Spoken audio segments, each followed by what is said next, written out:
ఐదేళ్ళైనా city పత్రికల్లో నేను అప్పుడే అన్నం చేయలేదు వాళ్ళకి చెప్పే అతను కొట్టిన వాళ్ళకి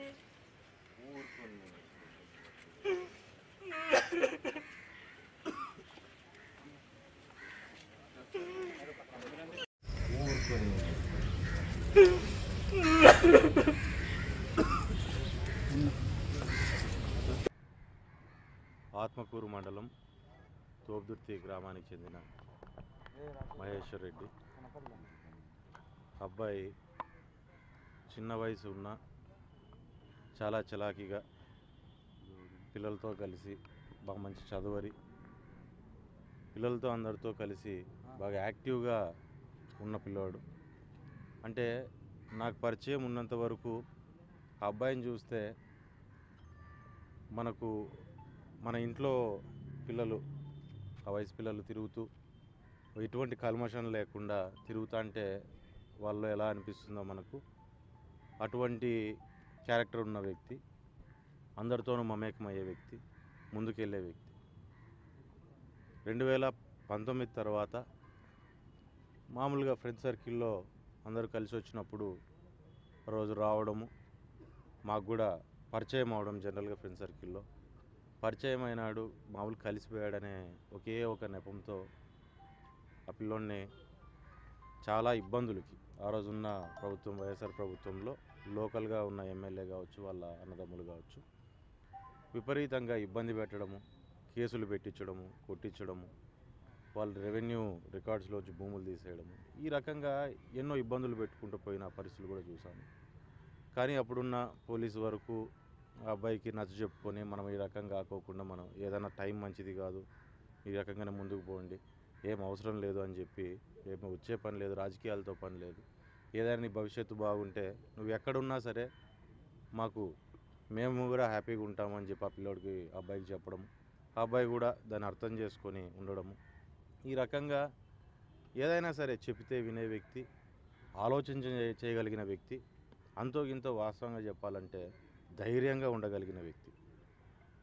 ఈరోజు ఫోటోల్లో పొద్దున్నుంచి చూస్తా అంటే వాస్తవంగా ఎట్లుందంటే మా కళ్ళ ముందరే ఆ పిల్లని చూస్తానట్టుంది. ఈరోజు కూడా అక్కడ శవమై పడున్నాడంటే ఆ సంఘటన చాలా బాధించే పరిస్థితి. అండ్ దాన్ని ఒక సూసైడ్ లాగా చిత్రీకరించే ప్రయత్నం చేశారేమో అనేది కూడా ఒక అనుమానం అనేది మాలో కూడా ఉంది. ఎందుకంటే అంత ధైర్యంగా చలాకీగా ఉండే వ్యక్తి వెళ్ళి ఏదో సంఘటనలన్నిటికీ సూసైడ్ చేసుకుంటాడు అనేది కూడా చాలా అవాస్తవంగానే అనిపిస్తుంది. ఎందుకంటే ఆ రోజు పోలీసులతో కొట్టించిన, కేసులు పెట్టినా, కేవలం శ్రీరామ్ ఏదో నీ ద్వారా మమ్మల్ని ఏదో చేయాలనుకున్నాడని చెప్పి ఒక మాట చెప్పి నేను వదిలేస్తామంటే కూడా 2-3 రోజులు దెబ్బలు తిన్నా కానీ ఎప్పుడే కానీ ఆ రకంగానే అది తప్పు, ఆ రకంగా మాట్లాడకూడదు, ఏదైనా కరెక్ట్ ఉంటేనే నేను కరెక్ట్ మాట్లాడతానని చెప్పి ఆ రోజు అన్ని రకాలుగా ప్రెషర్లు తట్టుకున్నాడు. ఈరోజు ఏదో చిన్న విషయాలకి ఏదో సూసైడ్ చేసుకున్నాడు అనడం కూడా చాలా ఇదిగా ఉంది. గతంలో కూడా మాకు ఈరోజు దీన్ని వేరే రకంగా ఆలోచన చేయడానికి కూడా మాకు ఏంటంటే, ఈరోజు మాజీ ఎమ్మెల్యే ప్రకాష్ రెడ్డి వాళ్ళ అన్న రాజశేఖర్ రెడ్డి దీంట్లో అనుమానితుడుగా మేము కూడా భావిస్తున్నాం. ఎందుకంటే గత 2-3 రోజుల నుంచి ఆ అబ్బాయికి ఫోన్లు చేయడము, ఒక వారం 10 రోజులు, నెల రోజులు జనవరి నుంచి ఫోన్లు చేయడము, బెదిరించడము, ఇంట్లో వాళ్ళ నాన్నకి వాళ్ళకు కూడా ఫోన్లు చేసి బెదిరించడము, కొడతాము, తిడతాము, చంపుతామని చెప్పి మాట్లాడడం, ఈ రకంగా మాట్లాడుతున్నప్పుడు మామూలు బెదిరింపుల్లే ఈ రకంగా ఎందుకు ఉంటుంది అని చెప్పని ఇంట్లో వాళ్ళు కూడా భావించడం జరిగింది. కానీ ఈరోజు జరిగిన సంఘటన చూస్తుంటే హైదరాబాద్లో ఇటువంటి పరిస్థితి. హైదరాబాద్లో ఒక రియల్టర్ని తీసుకెళ్ళి యాక్సిడెంట్ రూపంలో చూపించి అక్కడ అతన్ని చంపిన పరిస్థితి, ఆ కేసులో ఇంకా ముద్దాయిగా ఉన్నాడు. అంటే ఇది ఒక అనుమానానికి దారితీసే పరిస్థితి కూడా ఈరోజు కనపడుతుంది, ఈరోజు జరిగిన సంఘటన అంతా చూస్తుంటే. కానీ ఏదేమైనా మన ఇంట్లో పిల్లలు ఉన్నట్లు ఈరోజు ఎమ్మెల్యే కావచ్చు, వాళ్ళ అన్నదమ్ములు కావచ్చు, ఒక విషయం ఆలోచన చేయాలి. మీ కళ్ళ ముందర పుట్టి పెరిగిన పిల్లోడు, మీకు అంతో ఇంతో మీ కుటుంబాలకు పనిచేసిన కుటుంబాలు అవన్నీ, నిజంగా చెప్పాలంటే మీ ఇంట్లో పిల్లల వయసు కూడా ఉంటుంది, నాకు తెలిసి అంతే ఉంటుందేమో వయసు, మీ ఇంట్లో కొడుకో కూతురు అంటే ఆ వయసు ఉంటుంది. కానీ అటువంటి పిల్లోడికి నచ్చ చెప్పుకునే పరిస్థితి పోయి ఈ రకంగా ప్రెషర్లు పెట్టి మరి ఏం జరిగిందనే దాన్ని కూడా అంత దూరానికి తీసుకెళ్ళడం కూడా సరైన పద్ధతి కాదు. దాన్ని ఏదైనా సరే, ఏది ఏమైనా దీని మీద పోలీసులు పూర్తి స్థాయిలో దీని మీద విచారణ జరపాల్సిన అవసరం ఉంది. ఖచ్చితంగా ఈ సమస్యను తీసుకొని మేము ఇంకా పై స్థాయికి కూడా ఇంకా ఎస్పీ గారికి కావచ్చు, ఇంకా పై స్థాయికి కూడా తీసుకొని పోతాము. దీని మీద పూర్తి స్థాయిలో సమగ్రమైన విచారణ జరగాల. ఎవరు ప్రోద్బలం ఉంది, లేకుంటే ఎవరన్నా దీన్ని ఏమన్నా వారేమన్నా ఫిజికల్గా ఉండి ఏమన్నా చేశారా ఏంటి అనేది కూడా మాకు ఖచ్చితంగా తెలియాల్సిన అవసరం ఉంది. ఎందుకంటే అంత చిన్న వయసులో ఆ పిల్లోడు ఈరోజు ప్రాణాలు కోల్పోయినాయంటే ఇంట్లో తల్లిదండ్రులు ఏమో కానీ ఊరంతా కూడా ఈరోజు బాధపడే పరిస్థితి ఉంది.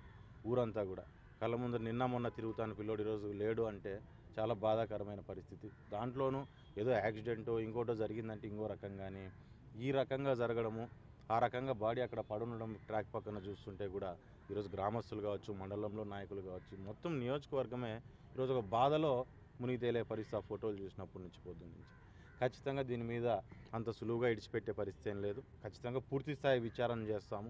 దీన్ని తప్పుదోవ పట్టించడానికి అనేకమైన మధ్యలో కారణాలు ఖచ్చితంగా రేపు పొద్దున బయటకు వస్తారు. వాళ్ళకి ఆ సమస్య ఉంది, వీళ్ళకి ఈ సమస్య ఉంది, ఈ సమస్య వల్ల జరిగింది, ఆ సమస్య వల్ల జరిగింది అంటారు. కానీ మాకు తెలిసిన మహేశ్వర్ రెడ్డి అయితే భయపడేవాడు కాదు. ఊర్లో వాళ్ళకి తెలిసిన మహేశ్వర్ రెడ్డి భయపడేవాడు కాదు. ఏ సమస్యనైనా ధైర్యంగా ఎదుర్కొనేవాడు. అతను సమస్యలు ఎదుర్కోవడం కూడా మేము కళ్ళారా చూసాము. ఏ సమస్యకైనా కృంగిపోకుండా ముందుకు నడవడం కూడా మేమంతా చూసాము. కానీ ఈ రకంగా ఈరోజు శవమై అక్కడ పడుండడం అనేది చాలా బాధాకరంగా ఉంది. గత వారం రోజుల నుంచి జరుగుతున్న ఈ ఫేస్బుక్లో జరుగుతున్న కాన్వర్జేషన్ ఏదైతే ఉందో, ఫేస్బుక్లో కూడా చాలా కాన్వర్జేషన్ జరిగింది.